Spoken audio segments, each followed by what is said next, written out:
kita lanjut Ustadz ya, tentang pembahasan antum yang kemarin itu sangat saya suka sekali. Saya tidak pernah terpikir itu, karena saya pikir antum cuma membahas hal-hal yang dibid'ahkan, antum cari dalilnya. Yang dibid'ahkan, antum cari dalilnya.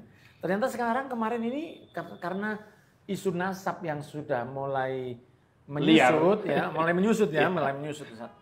Dan mulai liar, mulai tidak jelas seperti dulu ya. Sekarang yang mulai diangkat lebih tinggi itu masalah ceramah karomah. Nah, masalah ceramah karomah tentang rantai emas, tentang menghidupkan yang mati, pesawat yang ditarik mundur, kemudian mi'raj yang berkali-kali.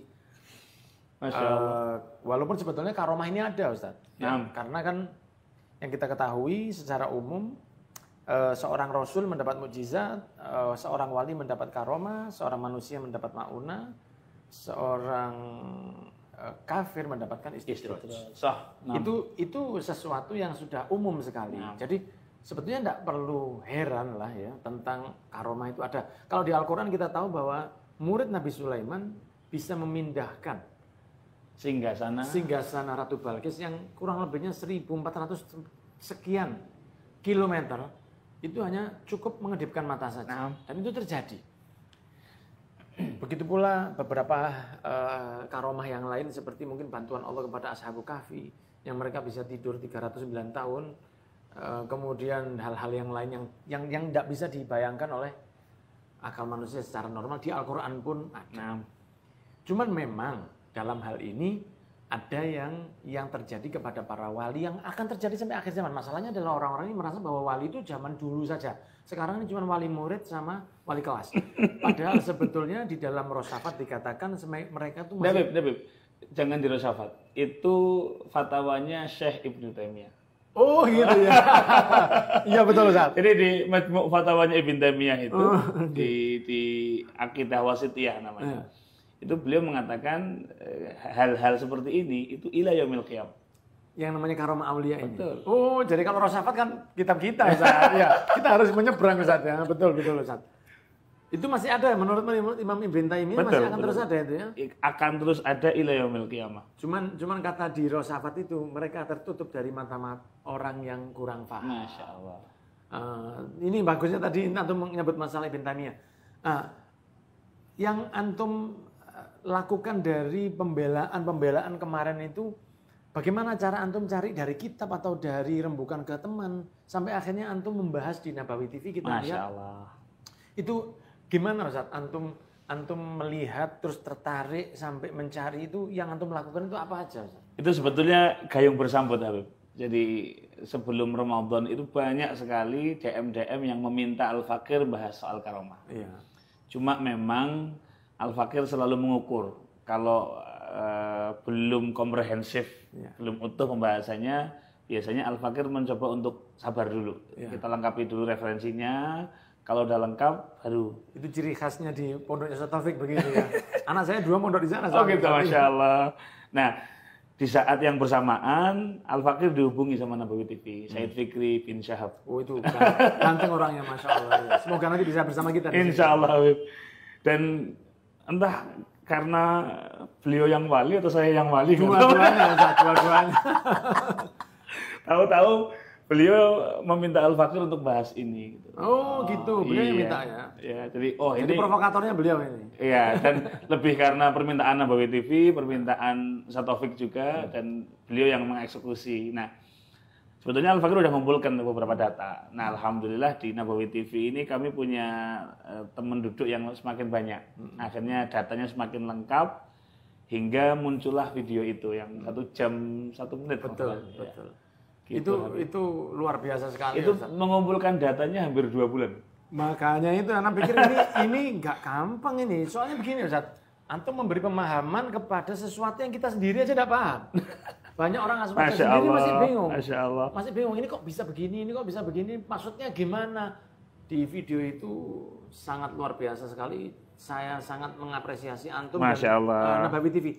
Cuman memang Ustaz ya, kalau saya pribadi Ustaz ya, sebagai yang katakanlah kan yang banyak cerita karomah itu dari saudara-saudara saya, dari Bapak Ibu Alwi ya. Walaupun dari kiai Kiai juga juga banyak. banyak. Gus Dan juga banyak. Gus juga banyak. Dan kiai yang punya karomah juga sangat banyak sekali, Ustaz. Banyak sekali. Kiai Khalil Bangkalan dengan karomahnya Kiai Soleh Darat. Kiai Soleh Darat luar biasa. Kiai Hamid Pasuruan dengan karomahnya Kiai Nur Hasan Genggong. Masya Allah. Dengan karomahnya Mbah Mangli, dengan karomahnya dan masih banyak Yai Hashim Asy'ari dan lain. Beliau juga punya karomah, Ustaz, ya. Jadi begitu. Namun memang yang perlu kita sayangkan itu adalah bahwa ini topik yang sebetulnya tidak perlu diangkat di sosmed. Oke, pembahasan ini jangan putus. Orang harus tetap tahu karomah di kajian intern offline dengan orang-orang yang sudah paham. Siap saya untuk setuju untuk membahas. itu. Betul. Saya setuju untuk itu. Nah, Cuman membahasnya secara terbuka.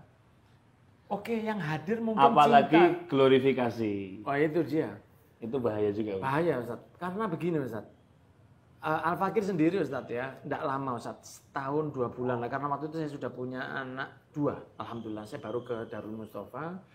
Saya, Alhamdulillah, berusaha untuk hadir semua kajiannya Habib Umar. Dan seingat saya hadir semua. Selama Habib Umar ngajar, saya hadir. Selama 14 bulan. Ya. Ada beberapa momen Habib Umar keluar, saya tidak hadir. Tapi kalau Habib Umar ada, saya usahakan walaupun agak kurang sehat, saya tetap usahakan hadir. Saya usahakan. Jadi di balik antum hari ini perjuangannya luar biasa. Luar berat, Ustaz. 14 bulan seperti 14 tahun, Ustaz. Iya, karena jauh dari istri, jauh dari anak. Nah, Masya Allah. sehingga saya sampai begini, kalau supaya saya tidak ngantuk waktu taklimnya Habib Umar itu, saya kalau taklim sama Habib Umar itu, kita setiap subuh dan asar. Nah, kalau asar, itu kita kongko dengan teman-teman itu mulai jam 1:30 siang, itu biasanya sampai asar. Itu saya panas hot-hotnya cerita itu kalau sudah mendekat asar. Saya usahakan saya tinggalkan ini karena yang duduk yang anak umur 18, 19 jauh di bawah saya. Saya jam 2 lebih seperempat saya masuk kamar, saya usahakan tidur. Walaupun saya bukan orang yang gampang tidur ya. Tidak seperti Ustaz Abdul Somad. Ya. Disenggol. Iya, disenggol sedikit. Tapi 45 menit itu saya pakai untuk istirahat supaya saya nanti kalau waktu taklimnya Habib Umar saya tidak ngantuk. Oh, Masya Allah. Dan Alhamdulillah insya Allah Apa Bib yang antum saksikan? Ada nggak kisah-kisah semacam itu? Kisah sama sekali tidak ada. Oh, Masya Allah. Jadi saya selama 14 bulan itu lihat Habib Umar itu taklimnya mendekatkan diri kepada Allah, sholawat kepada Nabi Muhammad, mengikuti Rasul. Apa yang kamu pilih dari selain Nabi? Kenapa memilih selain Nabi? Apa yang kamu kagumi dari selain yang dibawa oleh Allah? Apa yang kamu lakukan untuk agama? Apa yang kamu lakukan untuk Islam?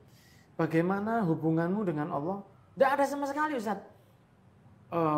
Habib ini, Kiai ini, Fulan ini dulu pernah begini. Padahal kita sendiri husnudzon sekelas Habib Umar atau Habib Salim Syadiri itu adalah orang yang sudah punya karomah. Nah, Seperti Habib Salim sendiri, kita yakin beliau itu sultanul ulama ya. Saya juga hadir beberapa kali, kalau ada kesempatan saya hadir kajian maulid di Rubat Tarim itu hampir 2 jam ceramah, Ustaz. Masya Allah. 2 jam itu Ustaz ngomongnya hampir semuanya tuh bukan daging lagi, wagyu semua. Jadi daging yang terbaik. Beliau tuh ngomongnya tentang mulai birrul walidain, anak yang soleh, anak yang durhaka, kemudian jujur di pasar, jujur dalam berjual beli, sedekah. Sama sekali beliau tidak menyinggung tentang keramat. Yang punya keramat malah tidak nyinggung keramat, Ustaz. Sehingga alhamdulillah sekarang mungkin sudah jarang, Ustaz, karena ada hantaman ini. Jadi ada hikmahnya semua, Ustaz, karena sekarang yang dipanasi terus ya ini terus, Ustaz, karena kan yang kita takutkan itu orang yang netral, Ustaz, ya. Akhirnya terprovokasi. Orang netral itu kan tidak mungkin gampang dia menerima lu ini apa, sehingga dia belum apa-apa dia sudah anti. Seperti itu, sehingga kita berharap untuk kedepannya ini lebih baik untuk menyampaikan sesuatu yang sifatnya bisa dilakukan, bisa ditiru. Nah, misalnya seperti ini, siapa yang sholawat kepada Nabi sekali maka dia mendapatkan 10 sholawat dari Allah. Dilakukan kita dapat. Barang siapa yang berkorban, apalagi sekarang ini sudah dekat di Idul Adha, barang siapa yang punya kelebihan tidak mau berkorban, jangan dekat-dekat dengan tempat sholat kami, kata Rasul SAW. Berarti kalau tidak berkorban, sedangkan saya mampu itu tidak baik. Misalnya saya mampu, kemudian saya diberi keleluasaan sama Allah, 5 tahun saya tidak berangkat haji, maka Rasul mengatakan matilah dalam keadaan yang tidak Yahudian atau Nasrani. Nah, itu kan lebih baik untuk disampaikan, Ustaz. Apa amal yang terbaik? Ditanya Rasul dijawab, sholat pada waktunya, birrul walidain dan jihad fisabilillah. Itu kan bisa ditiru, Ustaz, ya, bisa dilakukan. Tapi karomah itu sesuatu yang tidak bisa ditiru. Betul. Untuk orang umum dan tidak diminta oleh Allah Subhanahu wa taala. Imam Haddad pernah mengatakan satu hal yang sangat istimewa. Tidak akan pernah dapat karomah orang yang ibadah untuk dapat karomah. Oh, Masya Allah. Jadi orang dapat karomah itu karena dia beribadah mukhlis lillahi taala, bonusnya karomah. Kalau dari pertama dia sudah tidak bisa didesain berarti. Tidak bisa desain. Sehingga alhamdulillah keterangan antum kemarin Masya itu Allah. sangat membantu sekali untuk yang sudah terlanjur. Jadi katakanlah para penceramah ini jatuh, tapi jatuhnya di atas ranjang, Ustaz. Karena antum yang menyiapkan spring bed-nya. Semoga bisa diberi keberkahan, Ustaz. Amin. Dan kita tunggu terus bantuan-bantuan dan juga pembelaan antum kepada amalan-amalan kita. Semoga jadi amal jariah antum. Dan sekarang zamannya ini, Bib. Kalau dalam kaidah fikih itu ada kaidah man ta'ajjala bi syai'in qabla awanih uqiba bi hirmanih. Jadi barang siapa yang melakukan sesuatu padahal belum waktunya, itu nanti ujungnya nggak dapat apa-apa. Iya, benar. Ini kopi nih, kopi Arabica Gayo. Iya. Itu enak karena harus merah di pohon, kemudian gitu. Dipetik, nanti berarti antum ini istimewa juga masalah pecinta kopi ini. Gitu. Kopi itu kalau masih hijau dipetik, itu nanti nggak jadi apa-apa. Ajib. Nah, di era keterbukaan seperti hari ini, medsos itu sangat mudah diakses. Banyak orang-orang yang belum siap bersosial, tapi punya media sosial. Itu, Ustaz. Itu banyak sekali. Sama seperti orang-orang yang secara kapasitas keilmuan, mohon maaf, sebenarnya belum mampu. Cuma karena bisikan kanan kirinya, antum ini Masya Allah, antum ini hebat. Kadang-kadang tertipu juga. Ini khususnya Gus-Gus dan Habib Muda. Kan? Ya, betul Ustaz. Nah, begitu juga orang-orang yang dikaruniai oleh Allah ngomongnya enak. Kayak antum bilang di awal tadi bahwa tadi tidak butuh ilmu, yang penting ngomongnya enak, yang diterima. Penting iya diterima. Nah, ini kadang-kadang jadi jebakan juga. Akhirnya nggak jadi apa-apa. Betul, Ustaz. Jadi menurut antum ini hati-hatilah dengan sosmedmu gitu ya. Jadi betul. Seperti pedang, Ustaz. Betul.